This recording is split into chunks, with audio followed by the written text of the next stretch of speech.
There we go. Hello, everybody. I was Hello. so enthralled in conversation with Kelly that I didn't see the timer get to. I'm just stopping the music here so we don't get Mhm. a. There we go. So enthralled in our top secret conversation that happens before the stream that I missed the zero count. Hello, Chris. Hello, Kapui. Hello, hello. Hello. Hello, I everyone in forgot the to tweet audience. about it. I'm going to send a quick tweet as we get started here. Send a little quick We're Twitter. live Yeah. now. A little Twitter tweet. Twitch. Nope, that's not how you spell Twitch. Shopify devs. Oh, you didn't send me a link to. Coding. Okay, yeah. I will in a second. We're gonna do some code review to start anyway. Okay, cool. In GitHub because I have some of the stuff up in uh let me actually I'll do that right now. I have some of this stuff up in GitHub already, so we can talk about. But Cool. how's everyone doing in the chat? For those of you that are new to this, say hello. Love to see who's here because I don't check the viewer list. I really rely on the chat. So if you're here, love to know who's here. Chris is hello Cedro. Hello. Um, Thank you for joining us for another edition of Kelly Plus Kelly, where we talk about all things online store, all things themes, and work on building out our own custom online store. New saying that came out of last stream was progress is not an objective. Boom. We're about the journey, not the destination.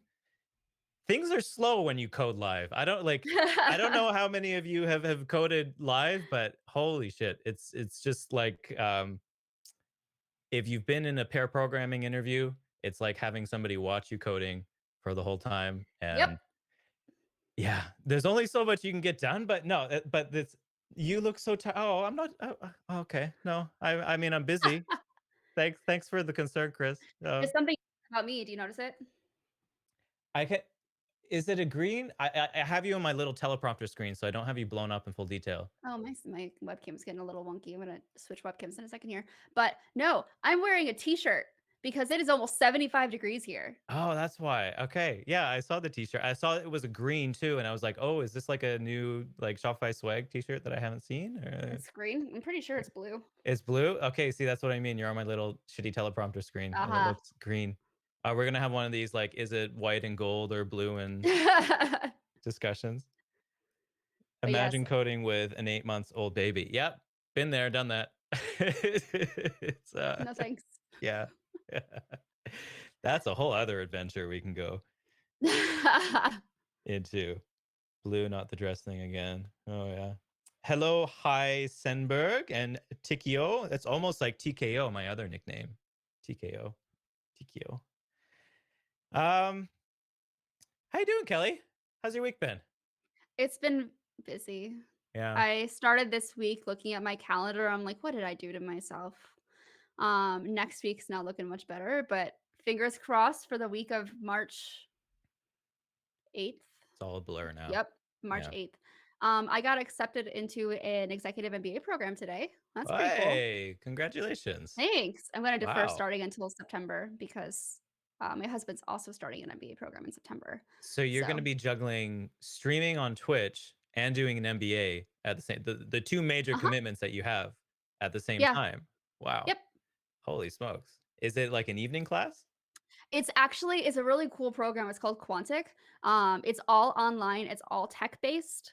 It's, Cool. also, their MBA, like, their regular MBA is actually free if you get accepted. Their executive MBA tops out at, like, $9,000. So, it's super affordable Affordable, in yeah, terms. for an MBA, Yeah. which are I So mean, in Canada, they start at like 50,000. I don't know what they start at the yeah, US. I think Daniel's is 70,000 for the Yeah. regular MBA program. A lot of executive MBA programs are like 200 grand. It's a lot of money. But yeah, I mean, I'm going not because I need the credential to get a better job since I hope my boss doesn't fire me, but there's a lot of like there are knowledge gaps that I'm missing. So that's why I decided to go the Yeah. executive MBA route. That's like, actually, that sounds so, Chris says, "I never understood an MBA." That's a good explanation maybe why. It sounds a lot like software engineering for me.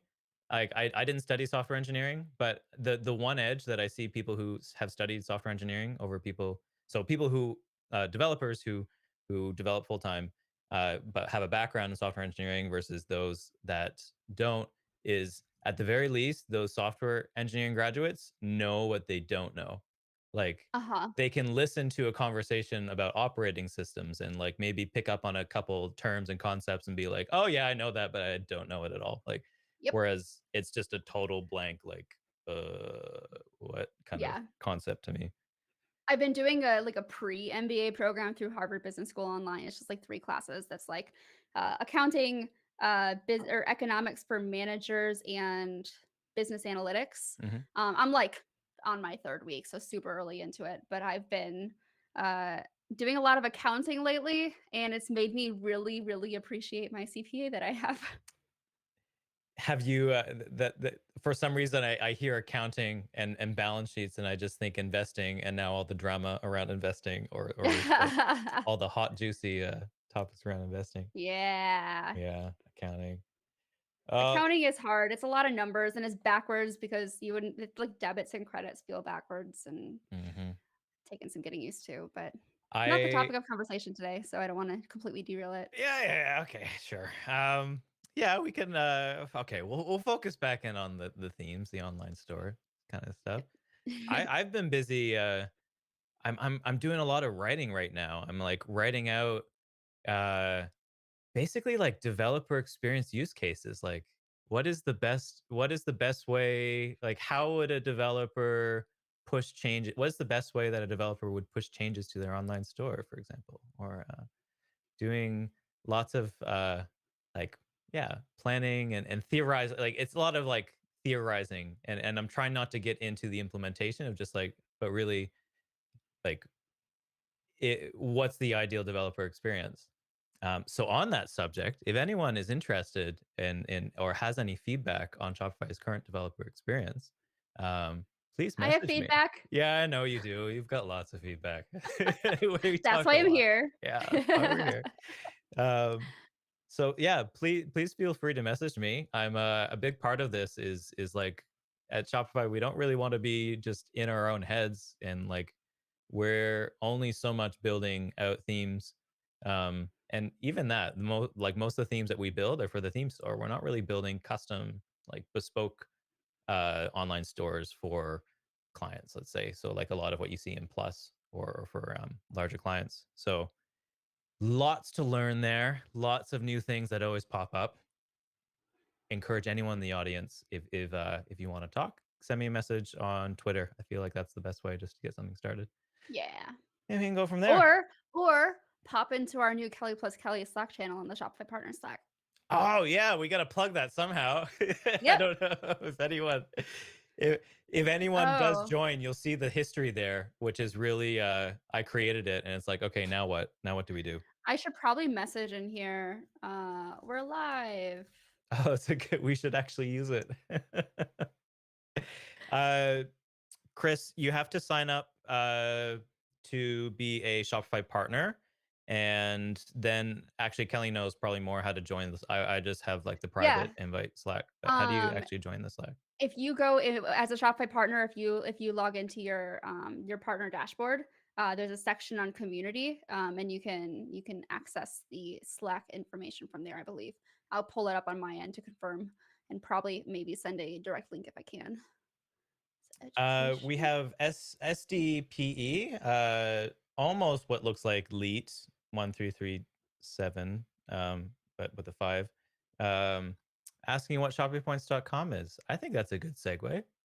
We Yeah, use why that don't as a you segue. explain what shoppingpoints.com What's is? shoppingpoints.com? Well, so super quick intro to shoppingpoints.com. Do I have it up here? Here we go. Let me just I share just my pasted the screen. link of the Slack, invite in in that this came directly from my Shopify partners page, like my portal, so you should be able to use that to join. So shoppingpoints.com is the online store that we are building out from scratch right now. It's our sandbox, our playground. We do have an idea of where we want to go with it. We want people to be able to accumulate Shopee points and do cool things with Shopee points because Shopee points. Yep. Um, as I said earlier, progress is slow. Progress is we're doing all this live. So we're starting with HTML, we're starting with the fundamentals, we're starting with HTML. But I think at the core of it, it's just a really good way of stirring up conversation topics, and like if people have questions about something that's going on, there's some really cool points that come out of it. Uh like today's topic of choice. And this topic really came purely from last week's stream when I was cleaning up the PR, and it just went down, remembered something that I had looked at a while ago, and remembered, oh wait, this might be a really good time to like dive back into this.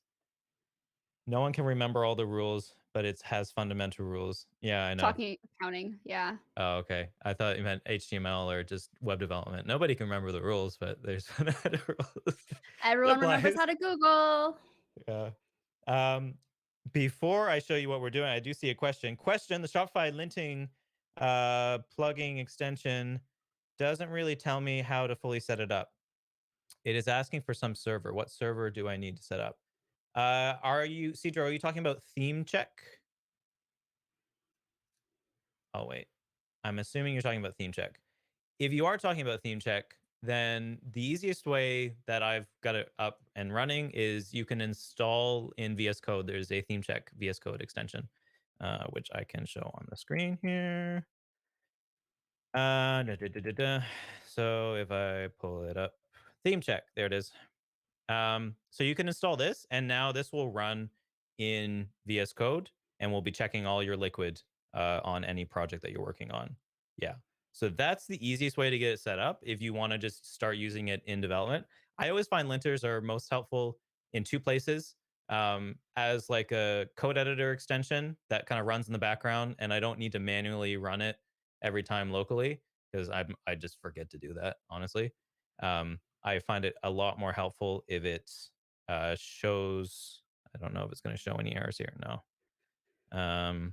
When it shows errors in line. So if I were, well, I showed this in a previous stream, but anyway, just like a linter, it will show like a little red squiggly under liquid that isn't meeting the rules. Um, the other place that's helpful to run it is in continuous integration when you open up a PR or like before you merge a PR. And with that, that's how you'll probably run it from the theme check repo. And that you have to do in the command line, which there's instructions there, but I'm not going to dive into that right now. Hope that helps. So, on that note, what I wanted to talk about today, juicy subject, is custom elements. Kelly. Ta-da! So Kelly made a confession to me earlier this week Oh, where wow. Way to throw me out there. yeah, well, I mean, let's make you relatable hopefully to other people who are maybe in the same boat. Come on, not everyone knows this. Sure. Um what are custom elements, Kelly? You tell me. Yeah, exactly. This is a you know, custom elements for those who don't know them, as in HTML custom elements. Yes. Chris, custom elements have been, I mean, how long have web components been talked about? It's been like 5 years. But as all browser standards do, they're very slow moving, right? Like you hear Yeah. about these things for a while, and um, adoption's been slow, I guess. At least Very it feels slow. generally slow. Yeah. Um, so did you have a chance to read up on custom elements at all, Kelly? Were you Um, able to see? well, I was looking it up. I closed the tab already. I always look Sharing at something on the Mozilla. screen. I'll Uh, share a link on oh, you're the same thing we were looking at. the Yeah. the MDM web docs, Yeah. the So web's web docs. I've seen them in action, but I've never actually built one myself. Yeah. So Yeah, same. also it's I've worth showing the can I use custom elements as far sure. as browser support goes. I like to use the is it at the MDM? Oh no, it's not in this one. Um, Oh no, I just it's in literally one of pulled these up. pages here. If you were to go to like the custom element registry, I think this will be yeah, here we go. So, Yeah. long story short, supported by all evergreen browsers now. Um, Farewell, Internet Explorer 11. no, no, we're not. Okay, hold on. This is you're diving into something cool here. So we're not saying goodbye to Internet Explorer But I 11. want to. Um, no, because okay, I want to pull up a Are blog you post that showing I wrote. browser usage statistics? Oh, I know. I have been Yeah. watching the IE11 browser percentage on Shopify for years, just waiting for it to drop Me too. below Not this on your end, threshold. but I've been watching on what I can see. We still Uh, support it. yeah, but okay. So if you haven't read this blog post, please do. It's written by someone that I really like. Um, but this was the result of some really good internal conversations around that. It was when we were deciding, okay, we're not going to support IE11 anymore. It's done. And there was some pushback of like, oh, but like still, 0. What did I put here? Um, Zero. I have actually some As cool of metrics June here. 2020, global usage of IE11 on the web is sitting at 1.9% and Yes. accounts for approximately 0.69% of all Shopify checkout revenue, which as a percentage of Shopify's total Q2 GMV would be approximately $69 million per month. That's Tiny not percentage, nothing. tiny percentage, big dollar number. I don't. It's I don't also know. important to remember, developing countries still use the internet as well and may not be on modern browsers. And so you don't want to get rid of the experience altogether. And that's, I think, at the core of this argument is that notion of like not everyone's on modern browsers. We're looking at Internet Explorer 11 as it's maybe the most popular, still most prominent legacy browser. But my colleague Colin Bendel, while he was at Cloudinary, mentioned that he did this really deep dive into device detecting and the long tail of legacy browsers, just the number of like all these BlackBerry. What was the one that BlackBerry used? The text only browser. And like you've got Nintendo Switches, not Nintendo Yeah, Switch, or the no, it was the 3DS. Nintendo 3DS had a browser, or the Wii, like Nintendo Wii has a browser. Like you have all these really weird old browsers. Samsung TV. Samsung TV. Well, Samsung has a browser, and I think it's considered evergreen because it's built off It of might be now, but Chromium. it's But point being, not everyone's using a typical modern browser. yeah, so how, like, are you just going to completely abandon that audience? Well, the point of this blog post is no, you shouldn't. That there is a way to do it without, like, that you can still build for evergreen browsers, so you can still build custom elements, um, while still providing experience for everyone else.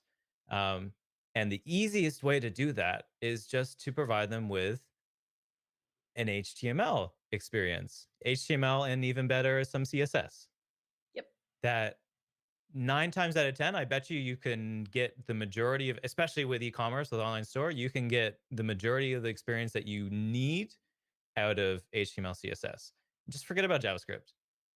If you want to go into the whole of polyfilling and everything, that's another bucket, can of worms. Yeah. But like, if you can provide a no JavaScript experience, And that's the whole point. I mean, when like in terms of us supporting IE11, we're not expecting the exact same experience as you would get on an evergreen browser because as technology develops, there's more that we can do that's more performance using more, modern features in terms of our tech stack that you can't really that's just not supported on, let's say, IE11 or legacy browsers. So, as long as we provide a workable, functional, still looks good experience that might just not have every single little feature that we've been building out for modern browsers, everybody wins. They can still capture the revenue from those people using legacy browsers, but the vast majority of their customers are going to have that better experience on the modern yeah, browser.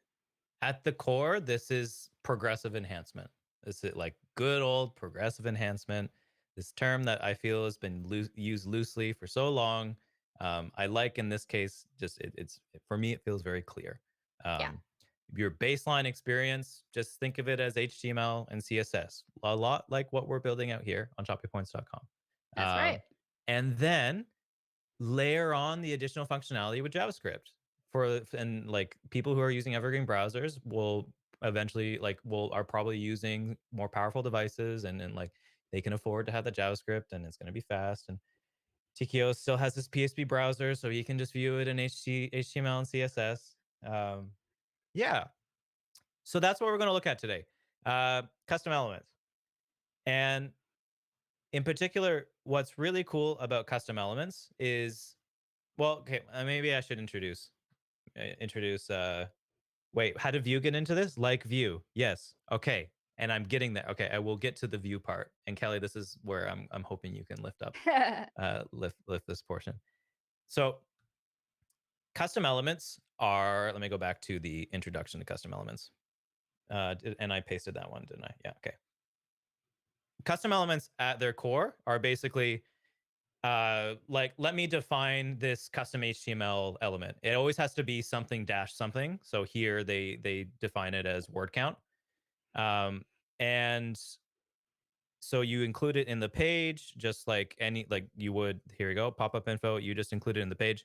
The three main rules for custom elements, and these are tested for here. At its core, custom elements are a standardized interface for an HTML UI, like a chunk of HTML, basically, or a chunk of interface. That this interface is a an HTML element that has a something dash something name. That any configuration options that you want to set for that HTML element are set as data attributes. Let me see if I can show that in my example here. So any settings that you want to set are set as data attributes. And any events that you want to emit, or the way that a custom element can talk to another custom element, because you don't want to directly bind to like decoupled things together, is through events. Anyone who's worked with any modern framework will see this in practice a lot. Just like the reflux, no, not reflux, flux, reflux capacitor. Sure what's happening with our world of programming now. Yeah, it's just reflux. With one-way data flow, I'm digging deep on my old React language here. Um, Let me see. Anyway, so you use events, and that these three rules are what are at the core of this custom elements everywhere. Which, for those of you who haven't seen this has been around for a while, just like custom elements. This was pushed by Google, by some folks at Google. It was 2017 Chrome Developer Summit that it was announced and pushed out. And they had this concept of, if we can get all of modern libraries to adhere to these tests and basically build in custom elements, then everyone's using the same interface at the surface level. So if everyone's using the same interface, so data attributes at the top, uh, something dash something name, and emitting events from this parent node, then that means so as an interface works is, as long as the interface remains standardized and everyone works with the same interface, then what's inside the interface can be whatever you want. And this is where I'm interested in custom elements. Um, if you notice here, I think is Vue in here? Is Vue, because Yes. yeah, Vue probably I it's think that's the alphabetical first thing I scrolled. order. It's Vue 2 is on there. Vue, Vue 3 there is we not. go. So there was another really good talk at Chrome Developer Summit, I think the next year, that was talking about this. Like, this is one of the beauties of web components or just custom elements, more particularly, that a custom element can be defined and its contents can be whatever it needs to be. So here, what we're going to be showing is a custom element built with Liquid. The contents of it are built and rendered with Liquid. But because this parent interface is following custom elements, it means that I technically don't need this content to be server side rendered, or like what I could have in here is the server side rendered, like the placeholder content, let's say. And if it was something that I wanted to render client side, say like in Vue or with Preact. I think Preact's in that list as well because Preact It is, is. yeah, Jason Miller's on top of his shit. Um, that you should be able to seamlessly then connect something into the same interface. So it's this whole concept of progressive enhancement. Um, Continuing on this idea of progressive enhancement. Anyone following along so far? I'm doing a lot of talking here. We've got 33 viewers staying strong, so clearly something's interesting. Anyone have any questions? I love the delay on the I love the I delay on the. know. What about you? Like what do you think so far? I'm hoping wondering if I'm stirring up any thoughts. I'm a like learn by doing kind of person. Mhm. So like reading through documentation and stuff doesn't do much for me Okay. I like or that. That translates well to a live listening. stream. Yeah, Yeah. exactly. So I feel like you should just yeah, there we go. I'm just waiting for examples. So Okay. perfect Um segue. Perfect segue. So, I will paste the example here. We're going to get our hands dirty with it. So what I have in this example, we'll open up VS Code, is our previous work that we've been doing on the last few streams. Let me just make this bigger. Hold on. First, let me invite Kelly to this. Thank you. Oh, I need to. Okay. Sorry, guys. Excuse me. I just need to. Typically do this before the stream, and then I forgot to do it. Gotta do it live.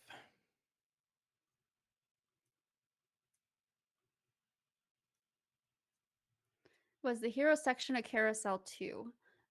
We did not build the hero section to be a carousel. And if you want 5 minutes of me dying on the hill of how much I hate carousels, I can explain why. But trying to keep interesting things on topic here. Starting collaboration session. Let's see if it's actually gonna work. There we go. Yay. Copy again. Yeah, anyone who builds or like I feel this is like an insider, not joke, but like every designer that I know that builds out websites or that like has done user research on carousels universally comes out with like how bad carousels are. And there's this disconnect between like people who build websites and people who want websites, that like everyone who wants a website just like wants a carousel. And then everyone who's building websites or like designing websites is like, no, but they're bad. Like, we I don't. just linked a page called should I use a carousel.com. What in the world are you doing? No, I don't want to access it live. It's uh, giving me issues trying to open up. Okay. So okay, you want to yeah. So carousels. A quick reason for why I absolutely do not like carousels. Um, First off, most people do not look past the second or the first slide. So Mm-hmm. you're unnecessarily loading additional scripts, additional images for nothing. Second, if you have it auto scrolling, it's very distracting, especially as a customer is trying to read something below it, and all of a sudden the carousel just changes. Carousel, slideshow, sure, hello. Same terminology here.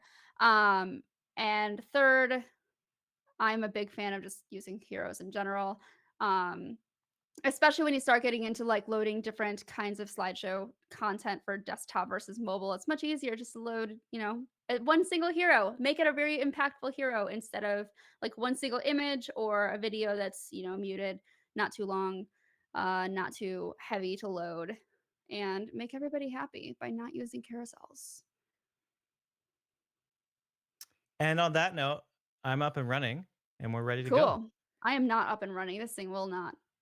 I keep getting an error. Let me just quit out of No? VS Code and start over again. Okay. I'm gonna jump in while you're getting Yeah, go continuing ahead. getting set up. Cool. So, for those of you that are able to click on that pull request, here is the code that I'm pushing. So I didn't. I wish I had the commit where I forgot to commit where we left off last time, and then so we could compare like where we left off last time and where we are now. What you're going to see here is our hero section. We have it at the top of our section file, hero dash section. First requirement, custom element. You need something dash something. So we're calling it hero section. Cool. I include here the data section ID because that's super handy to use as a unique identifier for your section. And you can see as I highlight that, this is why we want to have it as a unique selector. So here I have inside my custom element, you can see it's inside hero section here. I have my unique selector, data section ID, my section ID. So this makes sure that for whatever's inside this selector will only apply to this section and only like this instance of the section. Because if you have multiple instances of the same section, so I'll show in a second, if I include two of these hero sections on the page, each one's going to have a unique section ID and each one can be styled separately. Um, Actually, why don't I just show that right now? So, Do it. since we're talking about it. So, right here. So, we've got our hero section right here. Da, da, da, da. So, oh, I wonder actually, because we're live, so this should show. I wonder if I refresh the page, it's going to show. Because it only shows the live portion when we are live. Oh, I didn't save. Of course, the part that we had before. There we go. This is my example section. Let me just delete these. Ah, Um, or maybe these are better examples, but okay, we'll work with this for now. So what we have here, let me add another hero section. So we've got two of the same, and this is more common. Like what's the like if you have a text and image section, let's say, like you're gonna have three, four, I don't know how many text and image sections do you want on a page, but it's common that you have multiple instances of the same section on a page, right? This is especially like rich text or product features or things like that. Yeah. yeah. So you can see here, by default, we have the color of our text to be a nice shade of pink. If I change this color, now only this section, I'm in the second one, only the second one changes color. How is that possible? Um, so what we're doing here is using some CSS variable magic that we are setting title color CSS variable only for this particular section. So this data section, a section that has this data attribute with this section ID. If I were to look at the page, why is my DevTools opening in a separate window? I don't normally do that. I always do that. Really? Yep. I always have it on the side because now it's like pain in the butt to point and click. See? Yeah, it's not. Yeah, how do I get it back in? It should be here, isn't it? It Show console and is, drawer there, yeah. but it doesn't want to. Why does it not want The to? three dots on the right side, top right. Is that what you're clicking on? There we go. Yeah, I had it and okay, cool. Huh. Cool. So just an example so we can see the CSS. Here we go. So here we have, let me blow this up so people can see. We've got so many nested elements here. Okay, so here we have this particular style, data section ID, that's our section ID randomly generated by Shopify. And the CSS variable title color for it is set to, I think this is the pink one. Yeah. Yep, Yeah. We can see down FF1493 is my here. placeholder pink. Cool. Right here. Oh, okay. No, that's another part where we're going to get to. And then if we look at the second instance, we can see that style data section. Here's a different ID is this nice shade of green.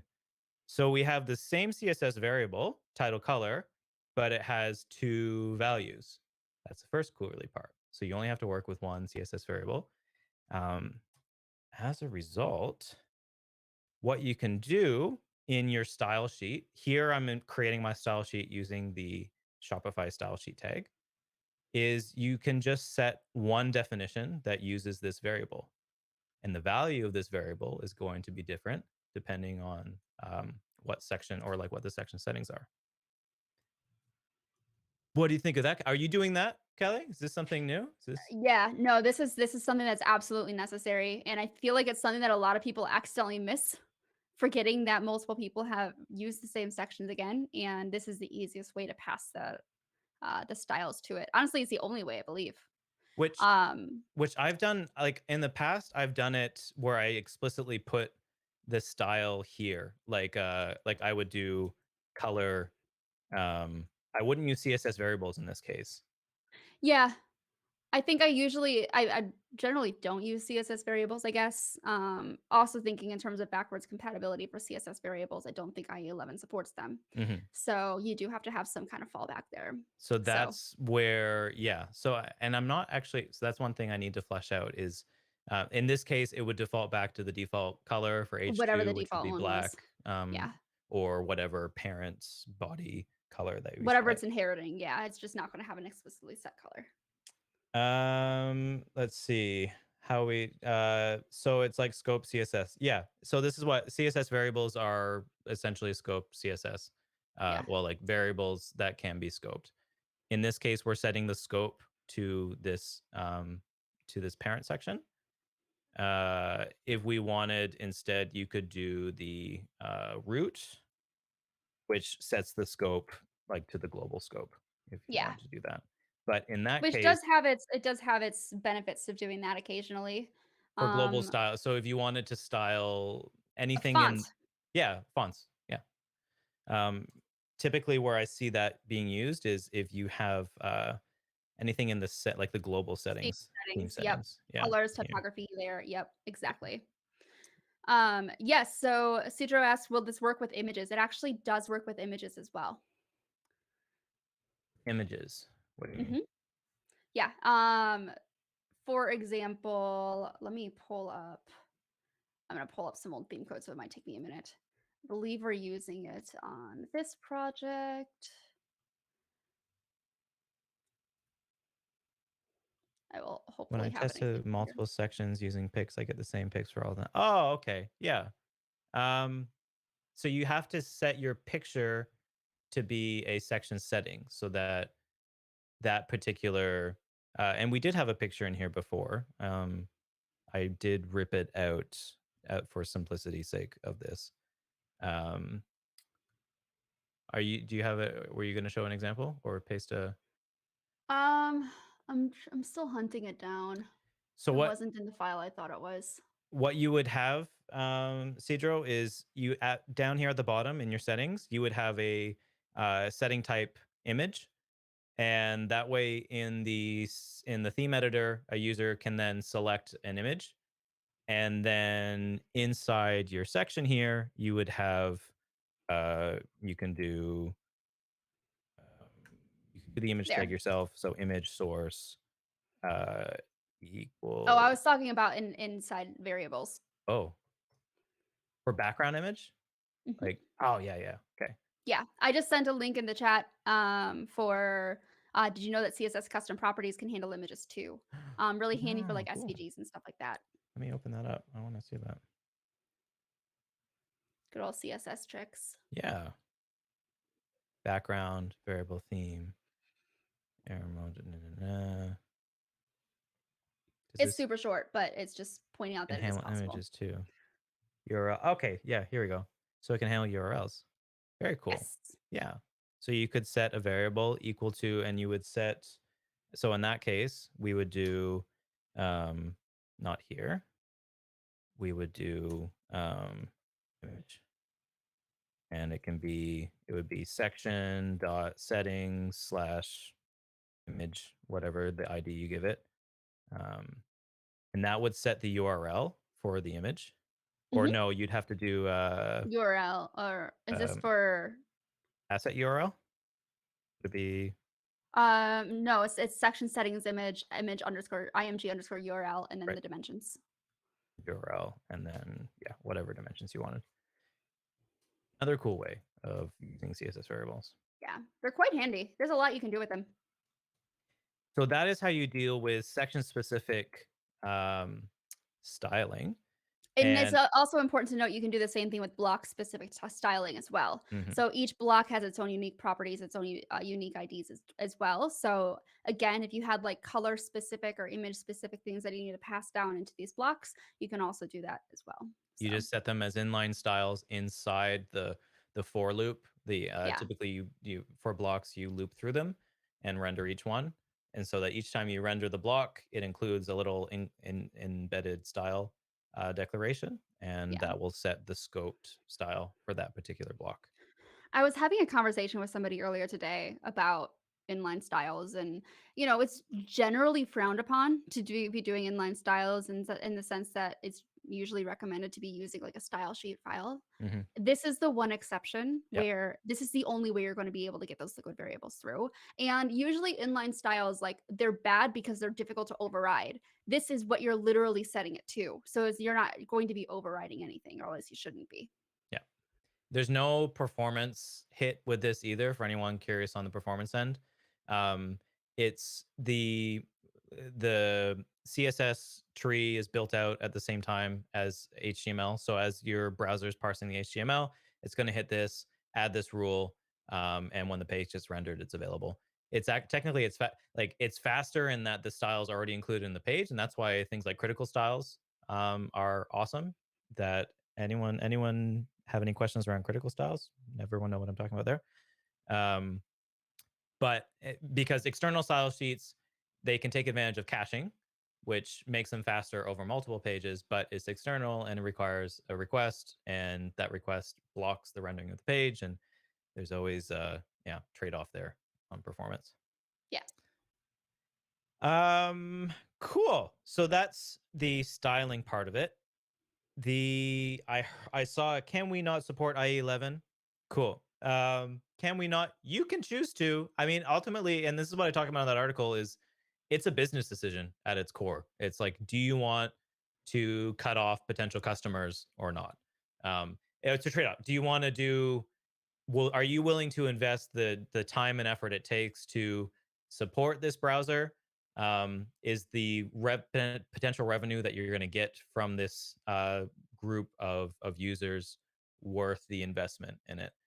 What I'm trying to hint to in that post is that it doesn't take that much effort if you want to just provide an HTML CSS. Like, it's just good practice, and it doesn't take that much more effort if you just want to focus on HTML CSS. Yeah. There's a lot more wins that go along other than just legacy browser support. Yeah, it's really important to remember it is it's a business decision, as you mentioned.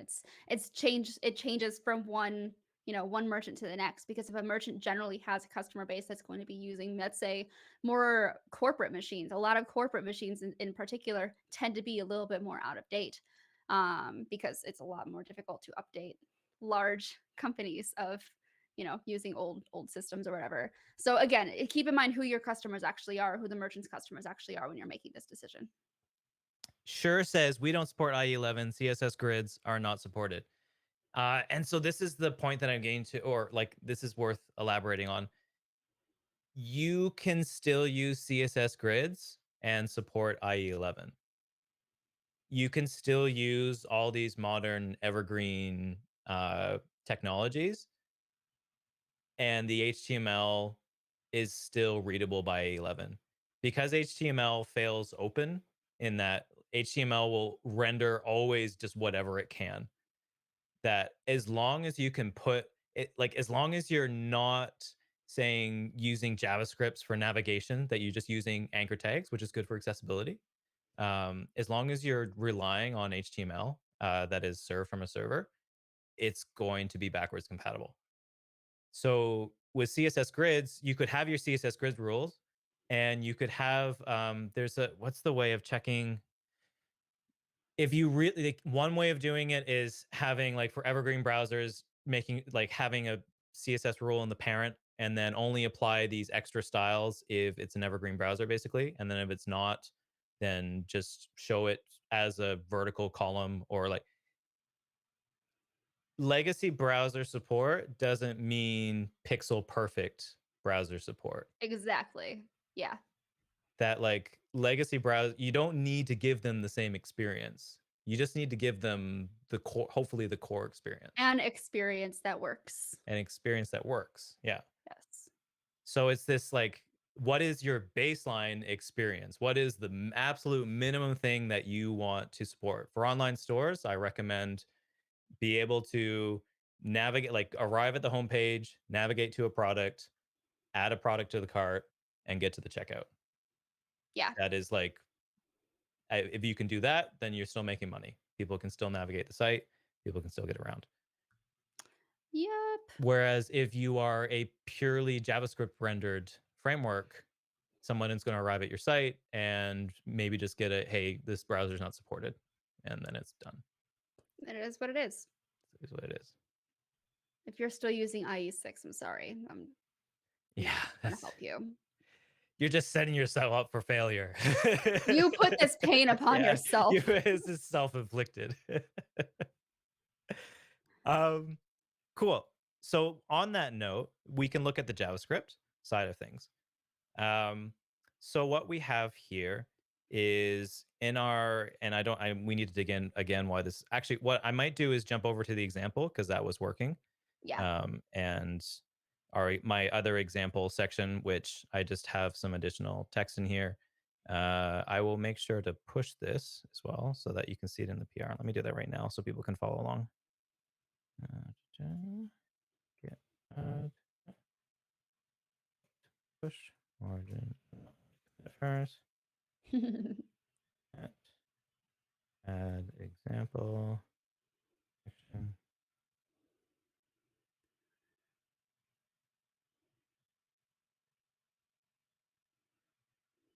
Hooray. Okay, I'll just share the link again so that people can follow along with the code. It should be in here now. That's example liquid. Cool.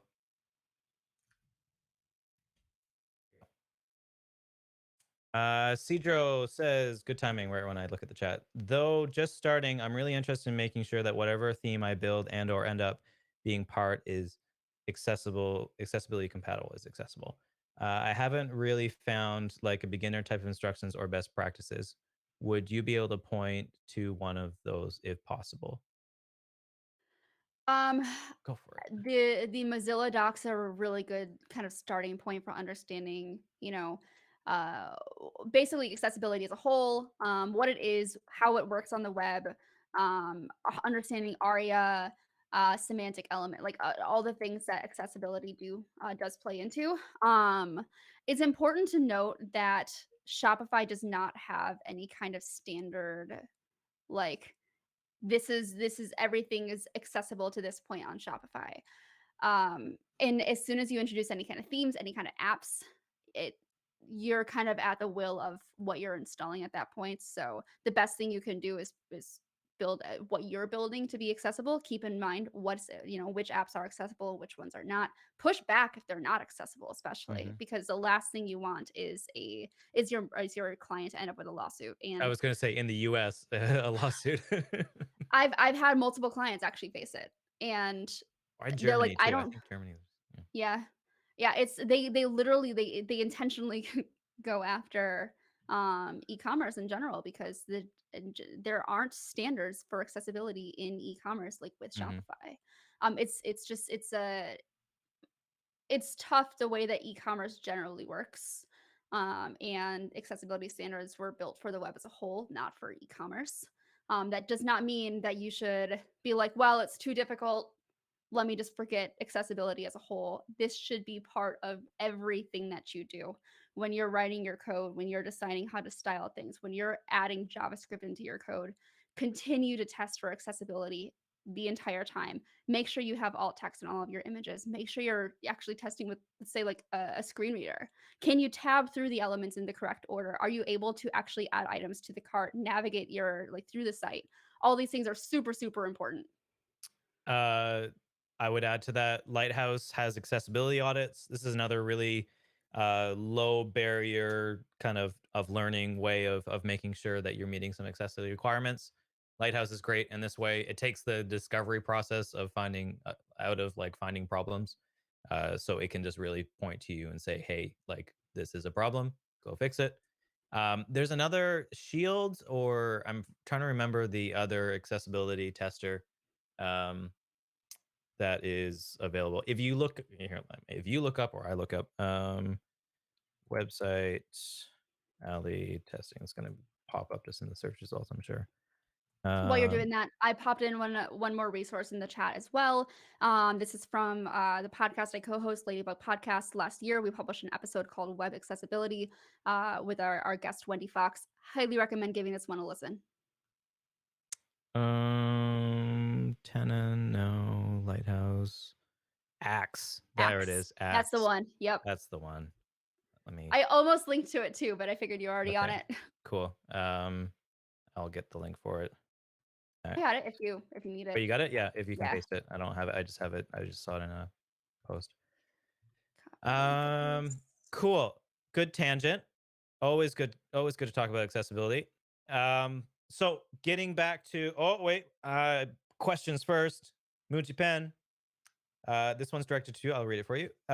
Kelly, how do you handle adding guaranteed accessibility as actually wait, I just thought of something. Okay, when accessibility, it's important to trust the developer. Shopify's responsibility, I wanted to add this to what you were saying, ends at the point in which we deliver something. So Shopify's free themes and all the themes in the theme store have pretty strict accessibility requirements applied to them. So you can be sure that when you download a theme from the theme store, that your client will not get a lawsuit from it. Um, that especially debut and yeah, the free themes are up to spec. There's been a lot of work put into them to make sure that they're accessible.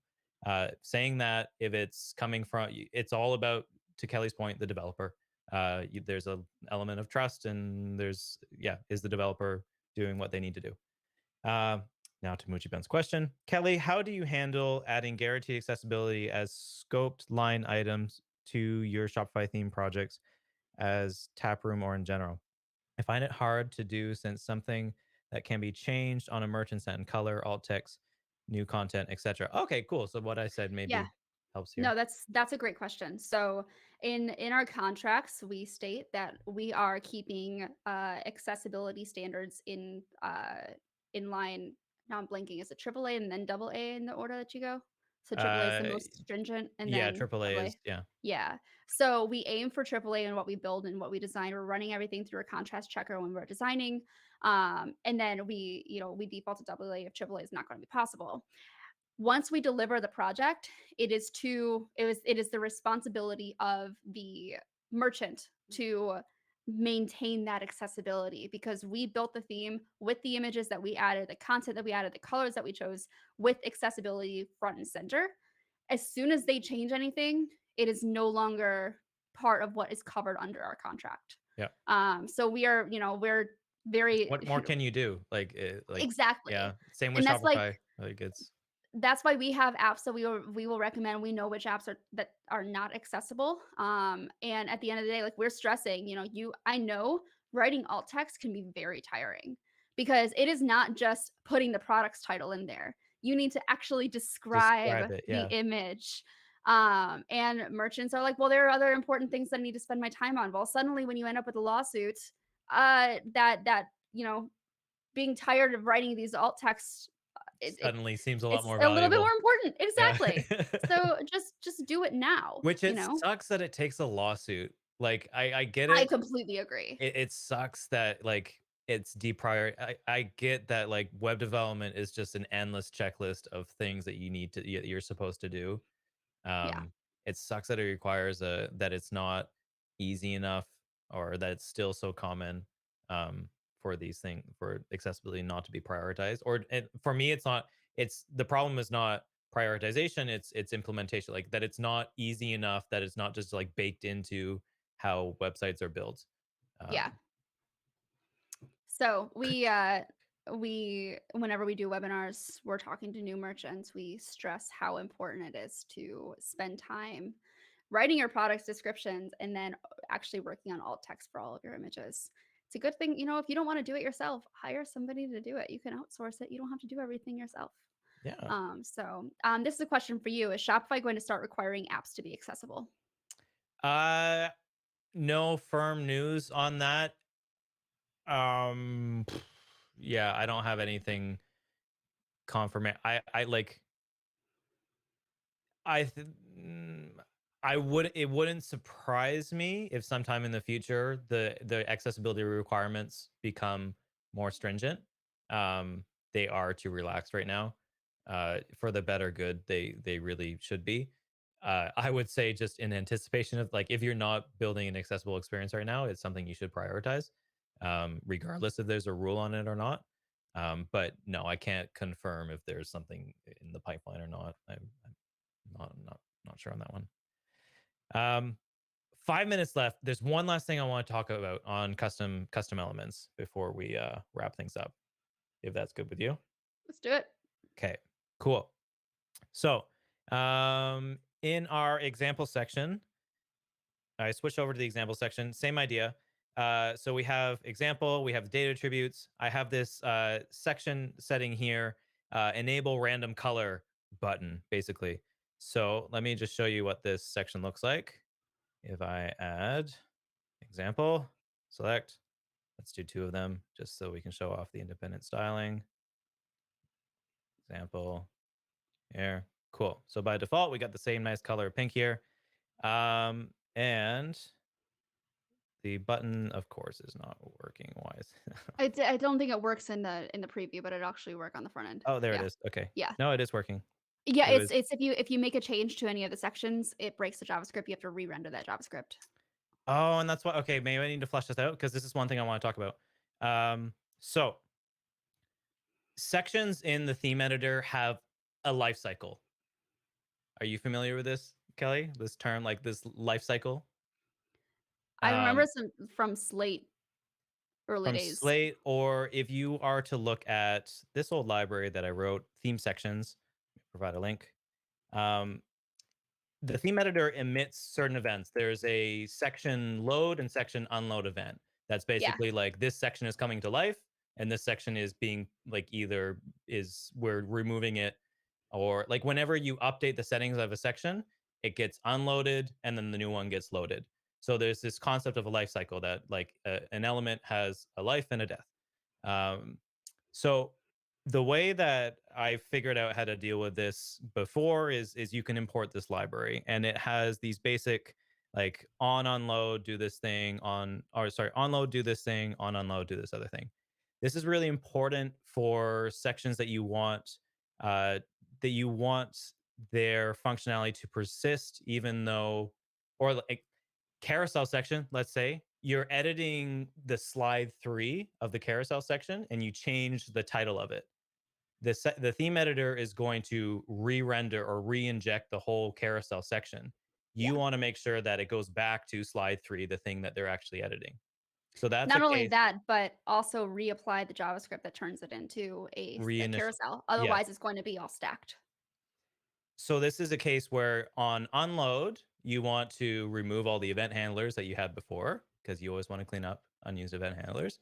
And then on load, you want to check what slide is am I initializing on and then navigate to that slide. Um, so what's really cool with custom elements is this is just baked in to custom elements. Custom elements have a load callback and an unload callback, which let me show you here. So uh, here is the basic JavaScript for our example section.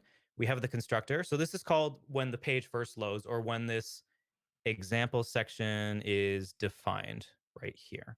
So when you call custom elements define with this example section, it's going to run that constructor. So that's your like, yeah, you are defining this custom element. So run this JavaScript here when the element is added to the page, uh, or if it's already existed in the page, like when in our case, because all of our custom elements are rendered by the server, and then this JavaScript runs, it will then call the connected callback, which is the like this element has is connected. It's connected to the DOM. It's coming to life, and so this is where you would do.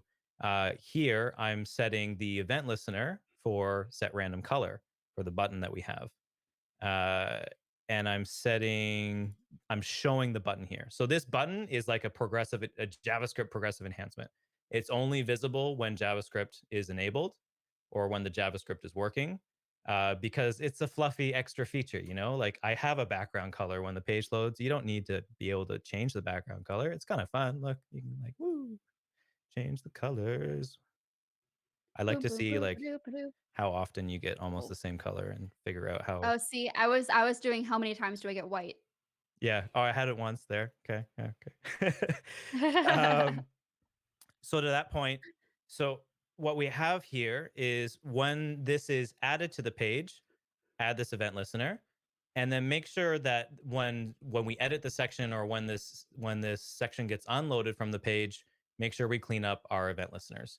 This is something really important when you're developing sections that are going to be used in the theme editor. That is just baked into custom elements. So that's another really nice thing of just like this comes for free with custom elements, which makes it feel really cool. So excited. And the final, oh, what's even cooler? Oh no, I can't get to this now. But like event emitting, um, like if you want one section to talk to another section, a really common case is when you add something to the cart in your product section and you want it to show in the header section. So that's a case where like two sections need to talk to each other. How do Yeah. you do that in like a good way? That like you can emit an event, the product element, this product section can emit an event and the header section can listen for this event. Oh, that's so fun. Yeah. Maybe Okay. we can work on that uh next week. Just like build out that one little section. Work on event emitting. Yeah, okay. I'd do that on the cart and like get the numbers. Yeah, I think let's How do do you that. do it? Also, Stay tuned. it is 3 p.m., but I do want to Okay. ask you one more question. And this Okay. is from Epically Epic. Do you have Good to have name. Kelly in your name to be on this show? Yeah, we have a contract, our name change contract ready and on the go. We require at least your middle name to be Kelly or change it to Kelly. Yes. So yeah, that way it's we can just keep appending liquid filters. So it's Kelly plus Kelly Kelly plus plus Kelly Kelly. plus Kelly. Yeah, Yep. yeah. Otherwise, it's just not going to work, right? It's Exactly. It doesn't it'll be off kilter a little bit. So yeah. Oh no, but it's seriously, I've actually I had a colleague, Victoria.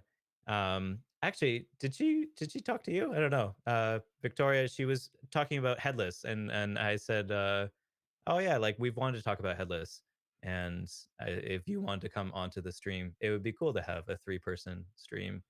I know my templates are set up to do it, so it's not too much work on my end to add another. Our setup is capable of doing it. We can definitely do 3-person or more. Yeah, Or more. or more. Yeah. Yeah. What do the variables Kelly stand for?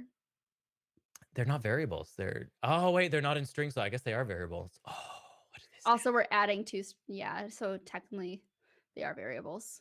They are They're also the same variables. variable. I would say I think we're the same age, so we could do it's the same 30. Yep. Um, So it's this show is really just called 60. yeah. It just gets rendered out to 60 there. Inside joke there. People who've tuned in, we'll try to reference this. 60 is our magic number now, okay? We'll just slip in 60 wherever we can. Yeah. Until June 14th, and then it's gonna be 61. That's yeah, and then October 30, yeah, Almost there. 31st, 30 no, Almost November, there. oh, it's the day after, yeah, November Ah, 1st, there you yeah. go. Yep. It's just Halloween, yeah. Cool. Thanks for everyone who tuned in. Ellie, Yeah. actually, I'll let you do the outro. I feel like I talked this whole time. Okay, I'm gonna yeah. You wanna you Okay. wanna you wanna send us out? Um, yeah, so thanks so much for tuning in. We do this every single Wednesday for at 2 p.m. Eastern, while we can continue to build Shopee points. Please come join us again. If you have any questions for us, definitely pop them into the chat next time. We will answer them next time, not this time. We also have a Slack channel on the Shopify Partner Slack org. So look for Kelly plus Kelly on there. You can also ask us questions there. If you have any ideas for things you would like us to cover on this stream while we're building out Shopee points, definitely let us know. There are no rules when it comes to, okay, there are probably some rules when it comes to what we do on here. Open the floodgates, yeah. Exactly. Public apps? Can we work on public apps? We're just going to turn Shopee points into a public app. There we Yeah. go. We'll just Everyone will distribute be it. happy. Yep. Everyone gets Shopee points. Yeah. All right. So Cool. that's it for this week. We will see you again next week at 2 p.m. See you around.